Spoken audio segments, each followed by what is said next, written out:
नमस्कार दोस्तों, स्वागत है आपका मेरे YouTube चैनल डीजी क्लिक पे। दोस्तों, आज का हमारा टॉपिक है PPF account. Public provident fund scheme में जोखिम नहीं होने के साथ रिटर्न भी बेहतर मिलता है। दोस्तों, अगर आप risk free long term investment के बारे में सोच रहे हैं तो पीपीएफ स्कीम एक अच्छा विकल्प है। दोस्तों, अगर आप इस चैनल पर नए हैं तो इसे लाइक और सब्सक्राइब ज़रूर कर दीजिए ताकि आपको नए अपडेट्स मिलते रहें। तो चलिए दोस्तों, शुरू करते हैं आज का यह वीडियो। तो सही उम्र और सही समय पर अगर आप अपनी फाइनेंशियल प्लानिंग करते हैं तो भविष्य में किसी भी परेशानी का सामना नहीं करना पड़ता है। फाइनेंशियल प्लानिंग में वर्तमान की ज़रूरतों को पूरा करते हुए रिटायरमेंट के बाद की ज़रूरतों को पूरा करने के लिए फ़ंड जमा करना प्रमुख है। सही जानकारी के अभाव में बड़ी संख्या में लोग अपने पैसे को मैनेज नहीं कर पाते हैं। ज़्यादातर लोग अपने पैसे को बिना जोखिम वाले जगह पर निवेश करके ज़्यादा मुनाफा पाना चाहते हैं। ऐसे लोगों के लिए सबसे बेहतरीन विकल्प है public provident fund scheme. PPF scheme में जोखिम नहीं रहने के साथ रिटर्न भी बेहतर मिलता है। दोस्तों, अब हम देखेंगे कि पीपीएफ स्कीम क्या है और इसमें इन्वेस्ट करने के क्या फ़ायदे हैं। पीपीएफ अकाउंट कौन खोल सकता है? दोस्तों, यह स्कीम सबके लिए है। अमीर, मिडिल क्लास, गरीब, सर्विसमैन या बिजनेसमैन, कोई भी व्यक्ति अकाउंट खुलवा सकता है।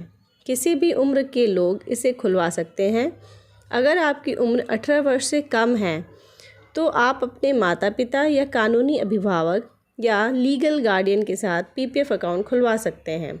दोस्तों, एनआरआई एचयूएफ इस खाते को नहीं खुलवा सकते हैं। अगर आप एनआरआई कस्टमर हैं और अपने विदेश शिफ्ट होने से पहले पीपीएफ अकाउंट खुलवाया है तो आप 15 वर्षों तक इस खाते को ऑपरेट कर सकते हैं, पर आप इसे 15 वर्ष के बाद फर्दर एक्सटेंड नहीं कर सकते हैं। दोस्तों, पीपीएफ अकाउंट आप किसी भी सरकारी बैंक, कुछ प्राइवेट बैंक या पोस्ट ऑफिस में खुलवा सकते हैं।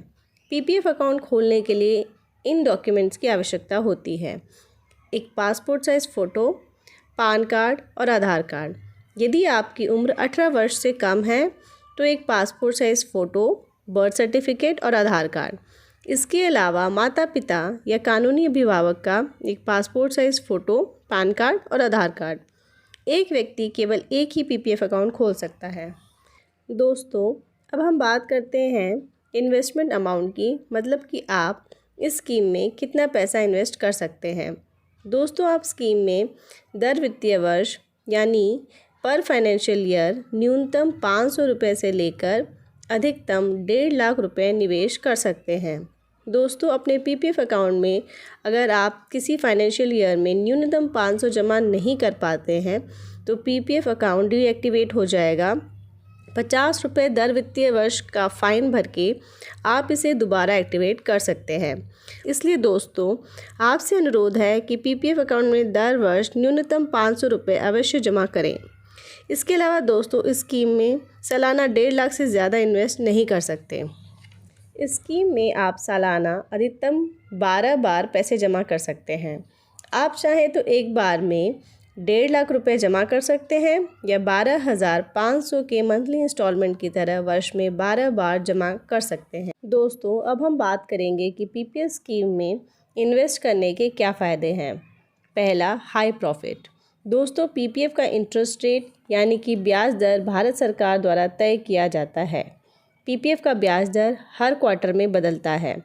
दोस्तों, इसे गवर्नमेंट ऑफ इंडिया हर 3 महीने में महंगाई और मार्केट के हिसाब से रिवाइज करती है। पीपीएफ का वर्तमान Q4 2023-24 ब्याज दर 7.1% है। दोस्तों, 7.1% ब्याज दर आप लोगों को कम लग रहे होंगे, पर यह स्कीम हमें कंपाउंड इंटरेस्ट यानी कि चक्रवृद्धि ब्याज दर देती है, जिसकी वजह से यह अन्य इन्वेस्टमेंट की अपेक्षा एक बेहतर विकल्प है। उदाहरण के लिए, अगर आप सालाना 1.5 लाख इन्वेस्ट करते हैं तो 15 वर्षों में टोटल इन्वेस्टमेंट अमाउंट 22,50,000 होगा। इस पे टोटल इन्वेस्टमेंट 18,18,209 होगी और मैच्योरिटी वैल्यू होगी 40,68,209 रुपये।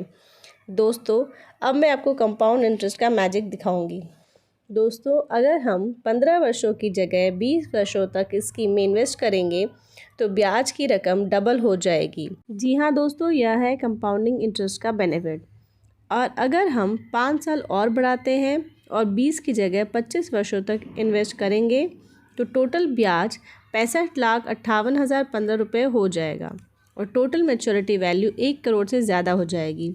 तो देखा दोस्तों आपने, 12,500 मंथली इन्वेस्ट करके 25 वर्षों में करोड़पति बन सकते हैं, वो भी बिना मार्केट रिस्क के। दोस्तों अब हम बात करते हैं लॉकिंग पीरियड की। पीपीएफ अकाउंट का लॉकिंग पीरियड 15 वर्षों का होता है। 15 वर्षों के बाद आप मैच्योरिटी अमाउंट ब्याज के साथ ले सकते हैं या इस स्कीम को 5 वर्षों के लिए कैरी फॉरवर्ड कर सकते हैं। अगर आप किन्हीं कारणोंवश इस खाते को बीच में ही बंद करना चाहते हैं तो खाता खुलने से मिनिमम 5 वर्षों तक आपको इंतज़ार करना होगा। 5 वर्ष पूरा होने के बाद आप जमा राशि का 50% अमाउंट निकाल सकते हैं। उदाहरण के लिए अगर आपके पीपीएफ अकाउंट में 5 वर्ष पूरा होने के बाद 5 लाख रुपए जमा हो गए हैं तो आप इसका मैक्सिमम 50% यानी कि 2.5 लाख रुपए निकाल सकते हैं। दोस्तों यह ध्यान रखने की बात है कि 1 वर्ष में केवल एक बार ही पैसे निकाल सकते हैं। उदाहरण के लिए अगर आपने छठे वर्ष में 2 लाख रुपए निकाल लिए हैं और आपको और पैसे निकालने हैं तो आपको अगले फाइनेंशियल ईयर का इंतज़ार करना होगा। अगर आपको फिर से पैसे निकालने हैं तो आप इस पीपीएफ अकाउंट पे लोन भी ले सकते हैं।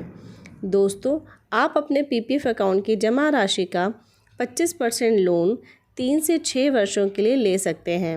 उदाहरण के लिए अगर आपके पीपीएफ अकाउंट में 5 लाख हैं तो आप इसका 25% यानी कि 1,25,000 रुपये का लोन 3 से 6 वर्षों के लिए ले सकते हैं।